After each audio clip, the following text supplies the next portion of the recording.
Live. We're live on both YouTube and Facebook? Yes, should be. Okay, so we'll just give people a couple minutes to join. Of course.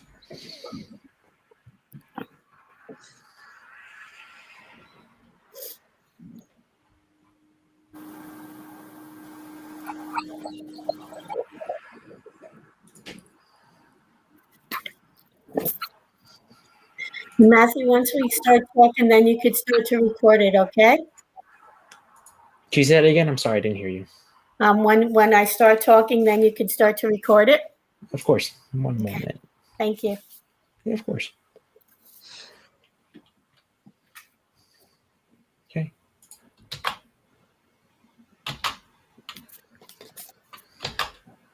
Hi, everyone who's listening to us. We're just going to give it another minute or two before we get started in case more people would like to join us.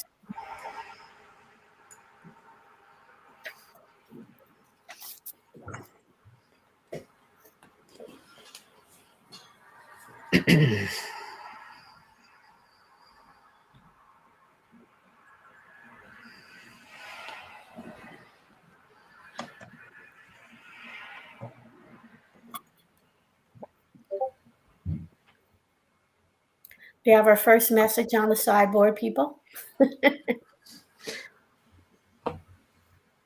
Hi, Caitlin.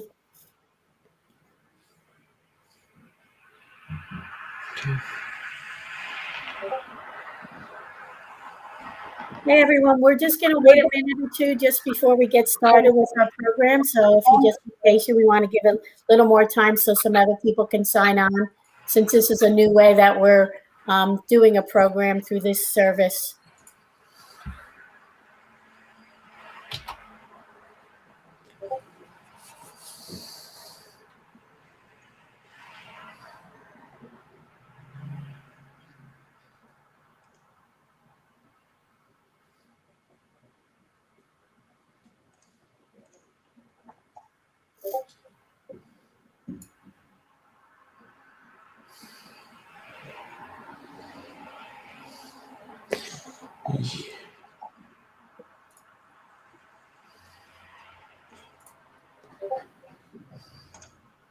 Okay, Matthew, if you want to start to record, I'm going to get started in a minute.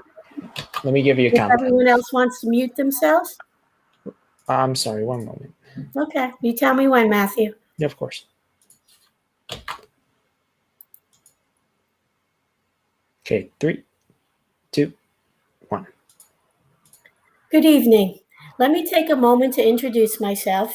I'm Donna Macalle-Holly, Grant and Program Director for the Lake Hopatcong Foundation. The Lake Hopatcong Foundation is a registered 501c3 nonprofit dedicated to protecting the lake environment, enhancing the lake experience by bringing together public and private resources to encourage a culture of sustainability and stewardship on and around New Jersey's largest lake for this and future generations. The Lake Hopatcong Foundation works to foster a vibrant and healthy Lake Hopatcong and its surrounding community. We do this through a variety of programs and initiatives in the following areas: environment, education, community and historical preservation, public safety, recreation, and arts and cultures.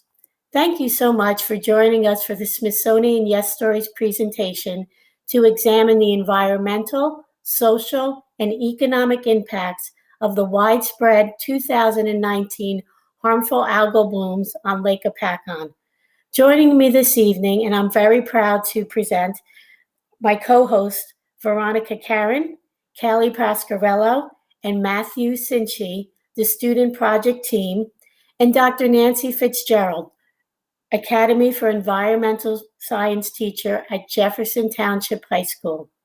I want to give you a little background on how the Lake Hopatcong Foundation received this Smithsonian grant.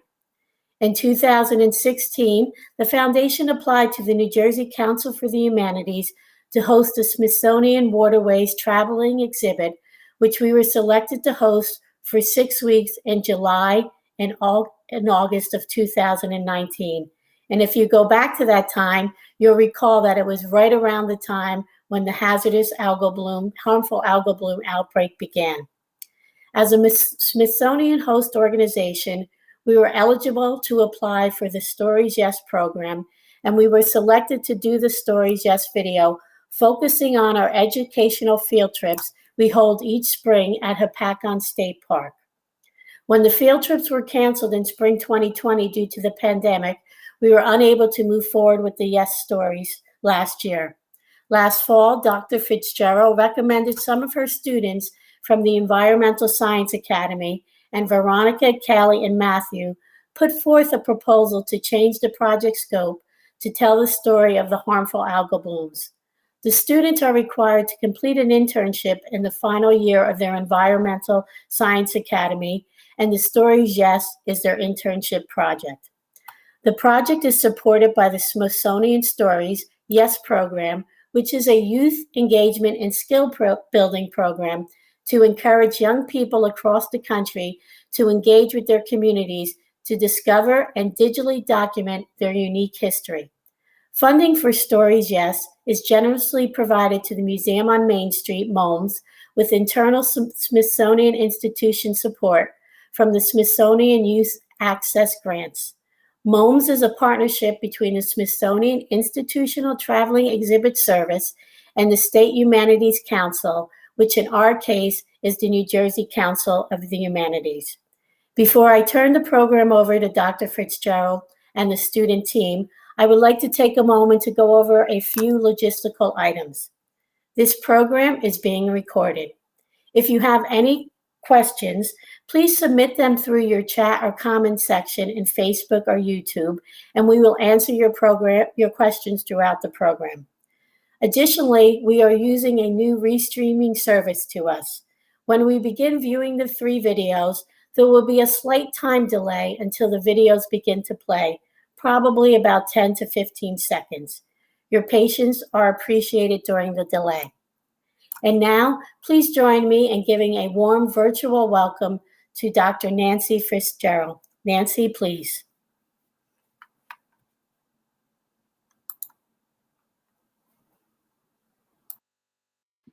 It helps if I unmute myself. Good evening, everyone. Thank you for joining us tonight. As Donna said, I'm Nancy FitzGerald, and I have the privilege of teaching in the Academy for Environmental Science. The Academy for Environmental Science is a unique high school in that it is a partnership between Morris County Vocational Technical School and Jefferson Township High School. Jefferson is the perfect location to house this academy because just outside our back door, we have a wetland, a pond, a stream, hardwood forests, and of course, Lake Hopatcong, the largest lake in New Jersey. The students in the academy are immersed in an interdisciplinary approach to studying about the environment. Their history and language arts and science classes all have an environmental foundation. Our approach to studying about the environment is that of a systems thinking perspective, referred to as the triple bottom line. We look at people, profit, and planet. In other words, we study environmental issues through the lens of culture, economy, and science. Shortly, you'll see how that plays a role in tonight's event.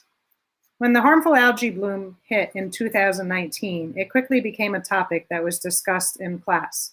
But for me, it was more than that. I was lucky enough to grow up on the shores of Lake Hopatcong. My parents, grandparents, and even my great-grandparents called this lake home. The lake was my playground. My time sailing, water skiing, fishing, swimming, skating, and even ice fishing certainly shaped my love for the out-of-doors and my appreciation for the environment. To see the impact the algae bloom had on all the communities around the lake was certainly eye-opening.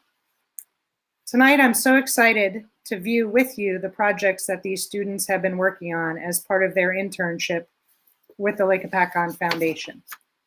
Countless interviews, learning how to use various forms of technology, storyboarding, phone calls, emails, video sharing platforms, filming, editing software, release forms, uploading, downloading, rendering. They've done it all themselves, and they're even running tonight's live event. Oh, and by the way, they did all this in the height of a pandemic, which takes a lot of talent, skill, and heart. So we are very proud of them. Special thanks to Donna for hosting and working with these interns, It's not always easy to even host one intern, let alone 3. She is a true professional and a great role model and a mentor for these students. So let me introduce to you once again the Senior Academy students, Matthew Sinchi, Kailey Pasquariello, and Veronica Carrion, to whom I now turn the program over.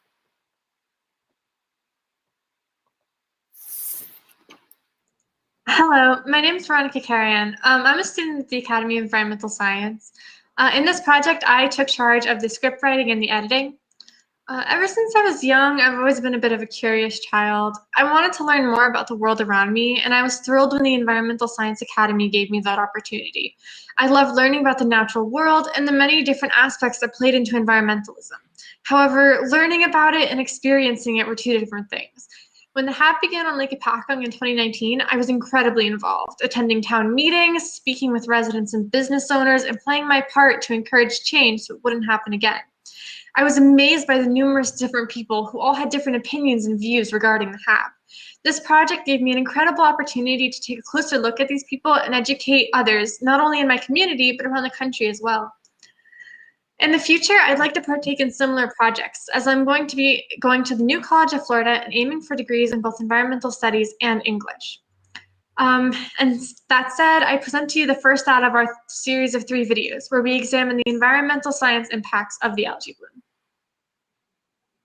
Many communities have a main street, the center of town that marks what might be the busiest, oldest, or most important part of that town. But what if that main street wasn't a street at all, but a lake? Welcome to Lake Hopatcong, New Jersey, the state's largest lake. For the 4 towns around the lake, Jefferson, Mount Arlington, Roxbury, and Hopatcong, this lake is the hub for business, tourism, and ecology. But in the summer of 2019, the lake was struck with a harmful algae bloom, known as a HAB. This is a story best told while looking from 3 different perspectives. This is part 1 of 3, where we'll examine the environmental aspect of the algae bloom. In a freshwater system, most of your HABs, most of your harmful algal blooms are cyanobacteria, which are technically bacteria that pretend to be plants. They're bacteria that photosynthesize. We call them algae, but technically they're cyanobacteria. The HAB grew across the entirety of Lake Hopatcong, making the water in some coves look like a goopy pea soup. What happened this time was sort of a no pun intended, but sort of the perfect storm.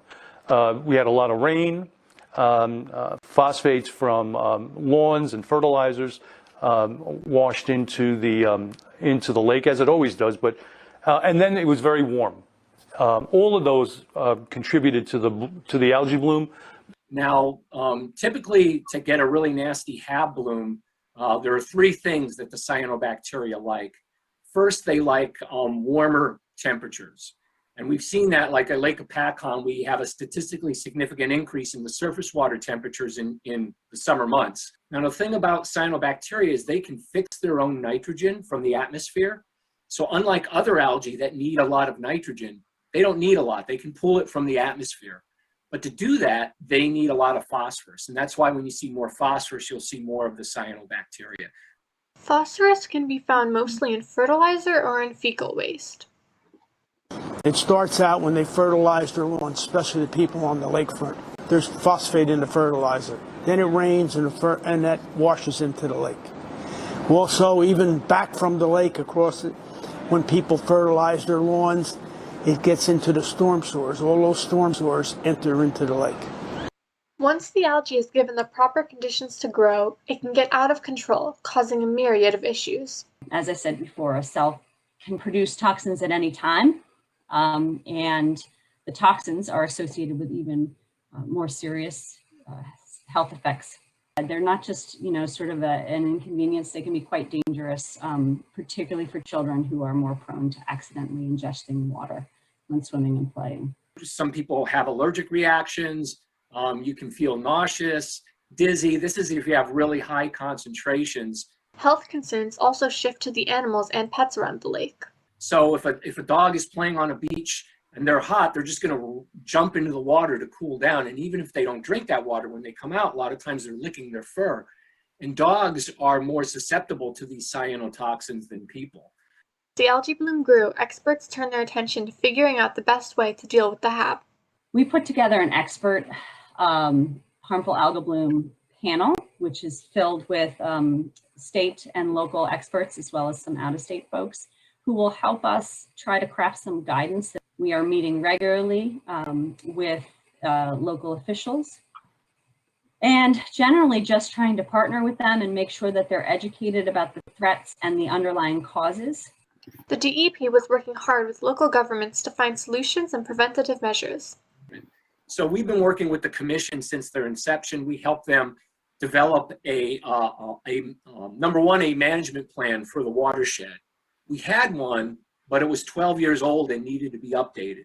After 2019, the commission was awarded $500,000 to implement a wide variety of projects throughout the lake and watershed to evaluate how we can deal with these HABs. So we spent millions of dollars giving grants to locals who are plagued with this issue.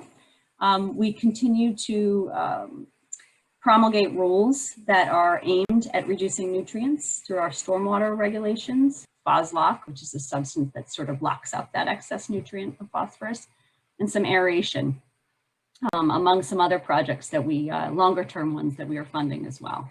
The results are spectacular with aeration. So we're going to do an aeration system here as well that really helps to circulate the water and keeps that algae from growing and getting out of control. Even though the 2019 HAB was the worst that Lake Hopatcong has faced, experts don't think that it'll be the last. With a warming climate, we are really expecting to see more of these and to see them persist. In fact, we've been seeing them persist over the winter, which is concerning, to be sure. In order to keep another HAB from shutting the lake down, residents are encouraged to play their part too. There's no one-size-fits-all approach, but putting your own rain garden in to slow the water down and give the nutrients some time to settle, fertilizing your lawn responsibly only after having it tested and making sure that you need to do that.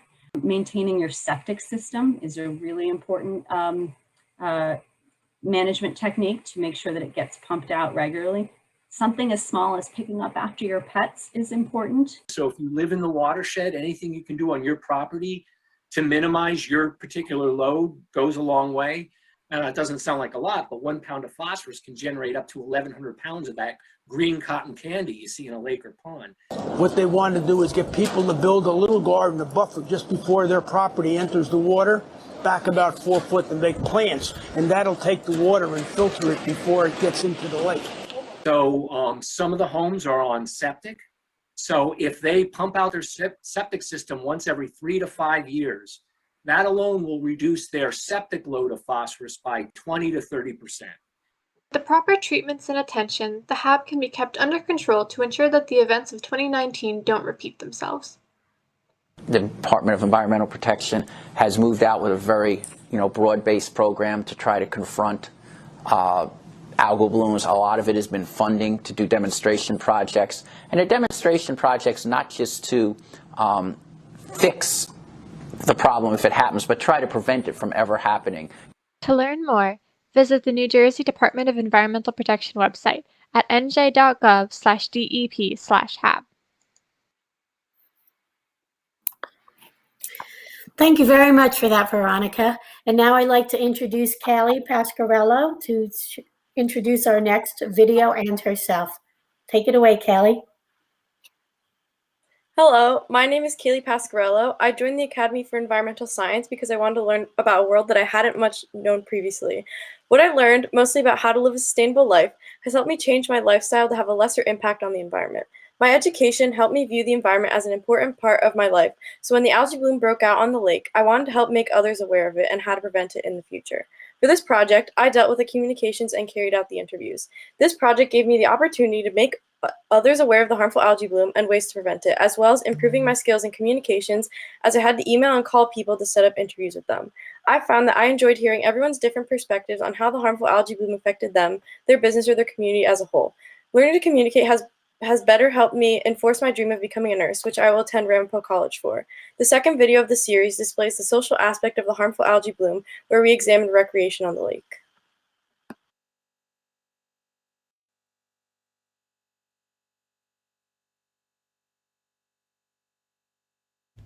Many communities have a main street, the center of town that marks what might be the busiest, oldest, or most important part of that town. But what if that main street wasn't a street at all, but a lake? Welcome to Lake Hopatcong, New Jersey, the state's largest lake. For the 4 towns around the lake, Jefferson, Mount Arlington, Roxbury, and Hopatcong, this lake is a hub for business, tourism, and ecology. The lake is home to marinas, fishing clubs, yacht clubs, sailing teams, restaurants, and many beaches, with an estimated 500,000 visitors annually. We have a lot of activities in the summer for children and families and even an adult social. We have Day at the Races, where kids do all sorts of races to compete for little prizes. We have opening day and closing day picnics, which usually garner a lot of members. We have fun. We hike, we fish, we do bird watching, just everything that you can do on Lake Hopatcong, our club members do. It's a fantastic place to bring children, to get their first introduction to nature. And people like me, they're a little old and sedentary, and we just love going to the restaurants and watching the water skiers go by. But in the summer of 2019, the lake was struck with a harmful algae bloom known as a HAB. This is a story best told while looking from 3 different perspectives. So this is part 2 of the 3, where we'll examine the social aspect of the algae bloom. Obviously, our beach is a great place where residents come. They can bring their children here to go swimming. They weren't able to do that. People didn't really understand what a harmful algal bloom was. And so people were afraid to go in the water. They weren't boating. Though many clubs were affected by the HAB, Eddie Mackin from the Lake Hopatcong's Knee Deep Fishing Club explained that they were able to continue their activities as normal all throughout the bloom. The algae bloom kept residents away from the water as a fear of it began to permeate the towns. It was really difficult for anybody to kind of feel confident or safe in their own backyard. It was scary. It really was. You couldn't ignore it because it was right in our town. So it definitely was talked about, and a number of students did some projects on it in our class, and it became, a bit of a focus. As much as we could kind of incorporate it into the curriculum. So Residents were scared. I think some thought it was like furoric acid where it would burn them if they even touched the water. As the HAB continued, it was obvious that there were not only needed to be measures put in place to stop the bloom, but to educate the public as well. Most lake residents didn't know about the causes of the algae bloom and what it was capable of. But I still think it's kind of a nebulous thing, and people maybe don't make the connection between the two. And I think the education kind of needs to continue and to be there. The towns and the DEP held meetings that were open to the public, talking about the HABs and getting the correct information out there. 4 mayors work very hard together. We have regular meetings. We talk about the issue. We talk about what we're going to do about the issue. But most of all, we talk about how we can work with the state, how we can work with the Lake Commission and Lake Foundation. As residents learned about the lake, they began taking part in the efforts to reclaim it.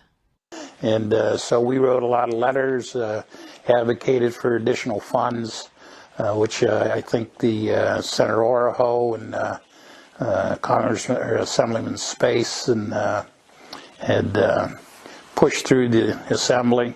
Not using inappropriate fertilizers, implanting rain gardens, the impervious construction around the lake of pavement that facilitates the runoff into the lake. We do have plants that are selectively placed around the beach to help absorb some of the water running down. The 4 towns bordering the lake, Mount Arlington, Jefferson, Hopatcong, and Roxbury, all joined forces to get more done. To kind of help to get us whatever resources we needed from the state, to get the state to help bring in biologists and the resources we needed to help to combat the harmful algal bloom. So we started meeting. We asked for meetings with the DEP, and I think it was very effective because it showed that we were one voice. The governor came here twice. We had the governor come to the Lake Hopatcong Foundation to their offices at the train station. 4 towns work together. and we have worked together in the past, but it's not that common. But in terms of addressing the algae bloom, all 4 towns that surround the lake came together looking for a solution. Even with the direct threat of the HAB gone, the mayors continue to meet with the DEP and other community organizations, ensuring that the lake never experiences something as drastic again.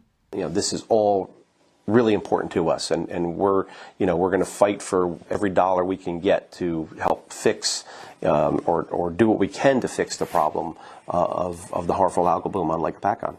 If we can make a healthy lake, we have a healthy community and we have a healthy economy. It just follows each other.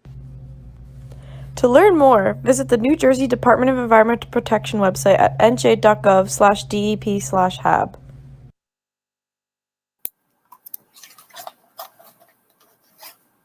Thank you, Kailey. We appreciate that. And now I'd like to introduce Matthew Sinchi. He's going to introduce himself and present our 3rd and final video tonight, which will talk about the social aspects of the harmful algal bloom. Please, Matthew, it's all yours. Good evening. My name is Matthew Sinchi. I was in charge of recording visual and audio during the interviews and maintenance of equipment needed for said interviews.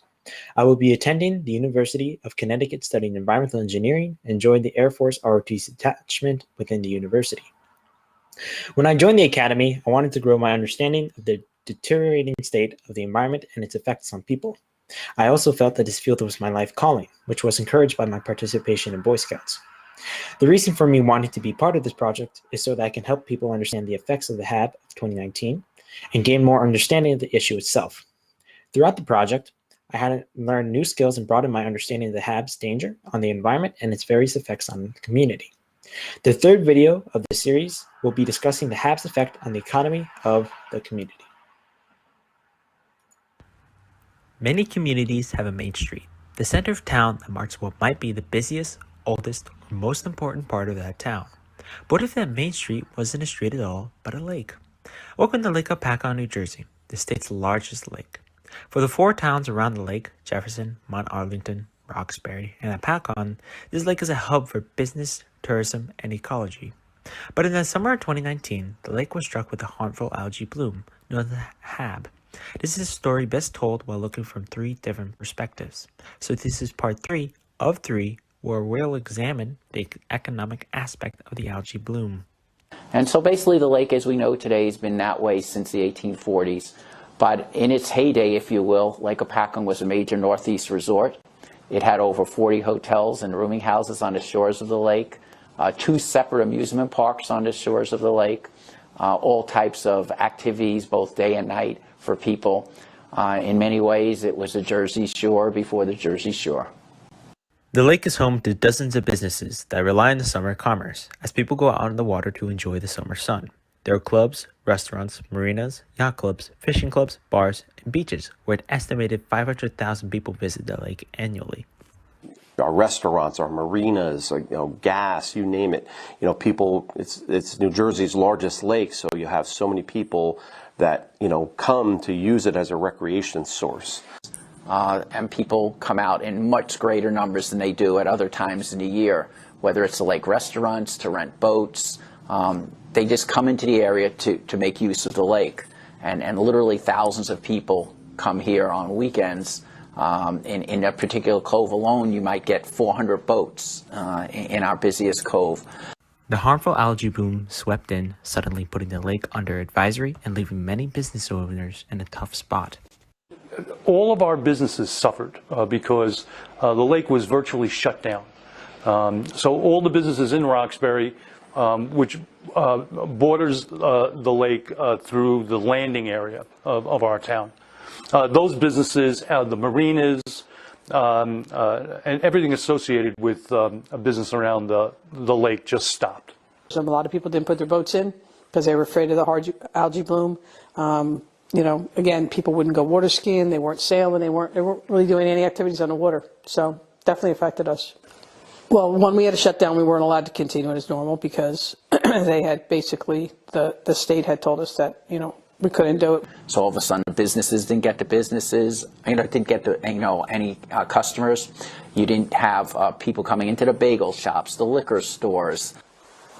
We had to actually shut one down totally, which was a Lake Hopatcong Adventure Company, because that is totally on the water, pedal boards, hydro bikes, kayaks. We're a very seasonal restaurant where in the summertime we have a lot of boats that come into our docks. We have a lot of people on the water that come from out of town. So when the algae bloom came to town, we saw a really big drop in the amount of people that came up this way for the summertime. Businesses around the lake had to quickly adapt to keep themselves afloat for the season. Offering some, incentives, buy one, get one, to get people to come here. We had a couple events at the golf course to try to get people to come up here. We had a couple tournaments, so people came up for that, and then they would go to the restaurants and eat and stuff. Doing whatever we could, and like I said, to operate as normal as we could with the algae bloom, we kind of took on more parties in that regard, so that we have this big restaurant and we would have a party of 40 people or 50 people. Where generally in the summertime, it's kind of leave it open for the boaters to come in and guests to come in and not do so many parties. Even the businesses were doing their part in the bloom, working to educate their guests and make sure they were following guidelines to lower the impact on the lake.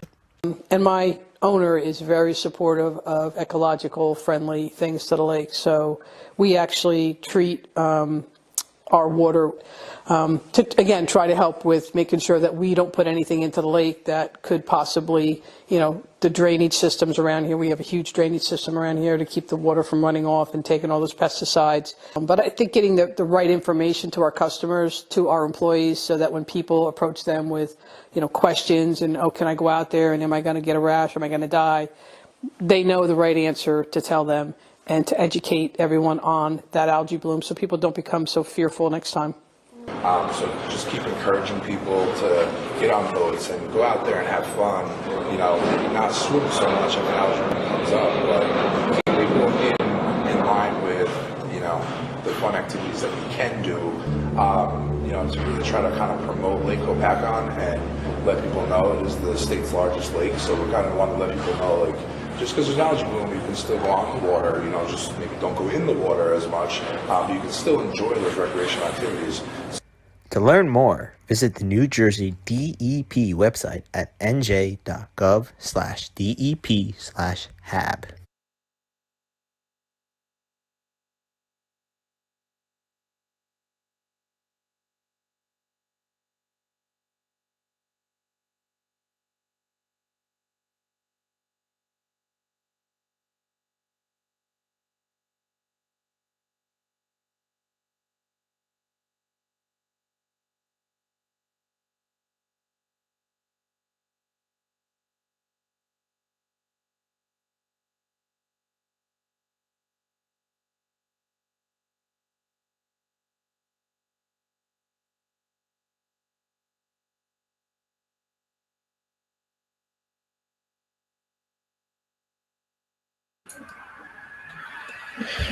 Miss Donna, you are muted. Sorry.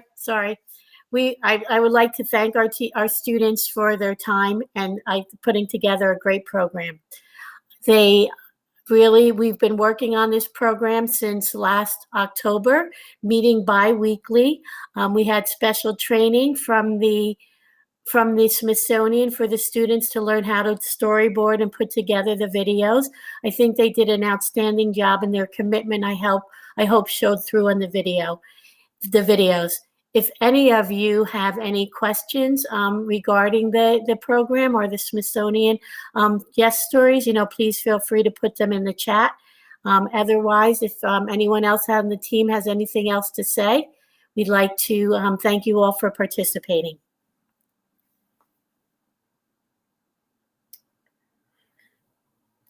So I guess there's no questions at this time. So again, thank you all for participating. We do hope to have this recorded version available on our website.